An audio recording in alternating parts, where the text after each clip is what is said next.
This appears to be a random act of violence. A sunny day on a Florida golf course ends in a terrible tragedy. A Florida man now accused of murdering a beloved local golfer with his own golf clubs in a horrific and random attack.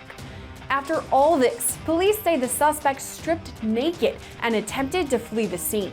Officers located an unclothed white male who began eluding officers by running into the woodline. It all happened on the afternoon of Monday, November 25th at the Sandhill Crane Golf Club in Palm Beach Gardens, Florida. Police say 36-year-old Junior Boucher allegedly killed 65-year-old Brian Hiltebeitel in a shocking act of violence that came out of nowhere. The tragic incident began just before 1:30 p.m. when police received a call about a supposed maniac attacking a man on the first hole of the golf course. According to the arrest report, a witness told police he'd been playing golf with Hiltebeitel and another friend on the first hole when they heard Boucher yelling. According to the witness, Hiltebeitel tried to back away from Boucher, who was swinging at him with a golf club. The witnesses even said Hiltebeitel was yelling, "He's trying to kill me." The witnesses then saw two men fall to the ground before Boucher allegedly started hitting Hiltebeitel over and over with this club. Boucher then chased him toward a pond, striking him multiple times in the head. Once they reached the water, police say Boucher jumped on top of Hiltebeitel and choked him. Hiltebeitel stopped moving, but Boucher wasn't done. He then took another golf club and continued to hit the victim in the head. After the attack, Boucher got out of the pond, took off his clothes, and walked away. When police arrived at the scene, they found Hiltebeitel with severe head wounds. They attempted to save him, but it was too late. Unfortunately, the victim succumbed to his injuries and was pronounced dead on scene. Investigators also found Boucher naked, attempting to flee the scene. Officers followed the suspect and, after a short foot pursuit, entered murky waters. When Boucher refused to stop, police were forced to use a stun gun to arrest him, ending all the chaos. What may be the most terrifying about all of this, police say there's no apparent reason for the attack. At this time, it does not appear that Boucher had any legitimate purpose for being at the golf course. This appears to be a random act of violence where Boucher used the victim's golf clubs as weapons and viciously attacked the victim, ultimately killing him. Just before the incident, Boucher's family had called police to help remove him from his home. He was reportedly acting violent and erratic. It's still unclear if he was under the influence of drugs or alcohol at the time of the attack, but this isn't the first time Boucher has been in trouble with the law. He has a lengthy criminal history that goes back years, including several arrests for drug possession, domestic violence, and resisting arrest. In 2006, he was arrested for possession of drugs with intent to distribute near a park or school in Westport, Massachusetts. In January of 2008, he was again arrested for drug possession. 2009 and 2011, he was arrested for failure to appear. In 2018, he was arrested for domestic battery. And in 2022, he was arrested for fleeing and eluding, battery on a law enforcement officer, and resisting with violence. He was convicted in 2023 and served 255 days in the county jail. Okay, I know you're multitasking when you're watching our videos, but if you're out and about running errands, listen up. I have to tell you about the free app Upside that gets you cash back on daily essentials. It's something I now use every time I pump my gas because it's so easy and it's free, so why not? Here's what you do. Download the free Upside app and buy whatever you're buying. You pay as usual and then simply follow the steps on the app to get paid. To find out how much you could earn, click the link in the description to download Upside or scan the QR code on your screen and use our promo code LCNews to get an extra 25 cents back on every gallon on your first tank of gas. Boucher made his first court appearance on November 26th when he made a disturbing statement that caught everyone's attention. He claimed he was the victim of witchcraft. The courtroom was filled with a mix of shock and sadness as the family of the victim, Brian Hiltebeitel, then reacted to the horrible events that unfolded. The court heard from Hiltebeitel's family too, including his longtime girlfriend, Dina Loro, who said, quote, "He was just such a good person. He was exciting to be with, always in a good mood, never depressed. He would wake up happy." Brian would often play golf in the morning before work, but on that particular day, he delayed his game to help a friend. So there's still a lot of unknowns in this case, but let's bring in criminal defense attorney and former public defender, Casey Early. Thank you so much for coming on with us today. Thanks for having me. Now, one of the reasons I wanted to talk to you specifically today is this happened in Florida, about 20 minutes from where you are right now. And to me, the thing that jumps out right away is this almost seems like a random attack. There doesn't really seem to be a motive. That makes it scarier to me. What do you think? I certainly agree. And that's why I wanted to do more research to find out, was there a connection? Were they former golf buddies and passing? But the more I dig into this case, the more I realize that not only was there not a connection, but this just seemed like a random act, which, like you said, it makes it scary because where are you safe? Not even on a golf course where most people go to relax, unwind, and take their mind off of the worries and pressures of this world. And then you have this attack. So what really motivated him and triggered him still remains unknown. Another aspect of all this is it happened in broad daylight. As you said, there are people on the golf course. There are witnesses out there who can testify to what exactly happened. Does that give us any insight into the mind of the defendant? Maybe that he wasn't thinking about all of this, that it could easily be reported on?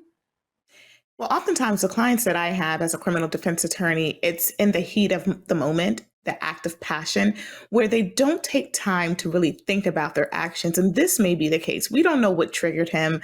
We don't know what set him off. And sometimes when you're in that moment, you don't care about who's around or who the possible witnesses can be. And oftentimes with crimes like this, when it happens in broad daylight, people assume, well, they don't know me. They won't be able to identify me. So I'm going to act out on my anger. And I believe this was a situation. It wasn't like he tried to conceal his actions. He was angry and he didn't care who was around. But thankfully, not only were the witnesses able to provide a detailed description of the attacker, this ultimately resulted in his arrest. Something you mentioned there was we don't know exactly what set him off. Something may have triggered him and he snapped. Is that something investigators are going to take a look at? What happened leading up to this attack? Of course, because typically with a case like this, the investigators try to present a complete packet to the prosecutor's office. That way, the prosecutor can make a determination as to whether or not they will file charges based on the evidence that they receive.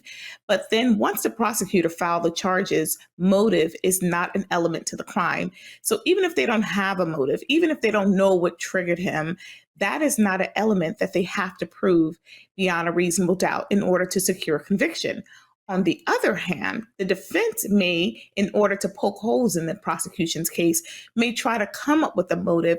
Perhaps he was triggered or he was bullied or whatever the case may be, but it must make sense to the jury. So you just can't come up with a motive and hope that the jury will believe it. It has to tie in and fit with the facts and circumstances of the case. Was he threatened? Did the other person have a weapon? Was he in fear of his life? So all of that must come in. But as of right now, we have very limited facts. But I'm pretty sure that once the defense gets the case and tries to present it before a jury, if it goes that far, or it may even result in a resolution in the form of a plea. Talking about the defense, I know you said they're going to take a closer look at everything about this defendant. I'm wondering if they'll also do some mental health screenings potentially based on this out of nowhere crime and the way that he acted during and afterward.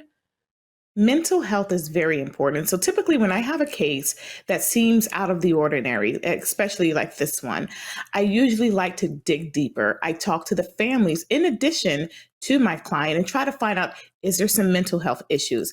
And if there is, I then go and get my client evaluated.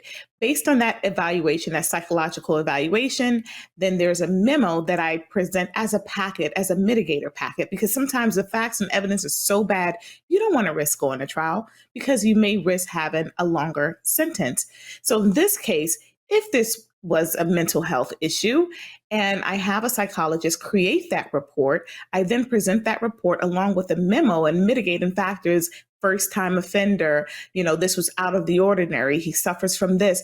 And hopefully we can come up to a negotiated resolution where part of his plea deal would be take classes, let's say on anger management, battery, just classes where we can show or convince the prosecutor that, this was a one-time incident and he can and will be a productive member of society. So mental health and evaluations are absolutely important. Let's talk about the crime itself specifically, because it is pretty gruesome and honestly devastating for the family of the victim.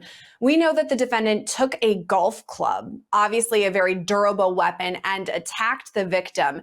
To me, that looks like he had a clear intention to hurt this guy. I mean, a golf club isn't something light. You get swung with that and it can hurt big time. Is that something that the prosecution is going to highlight? Of course.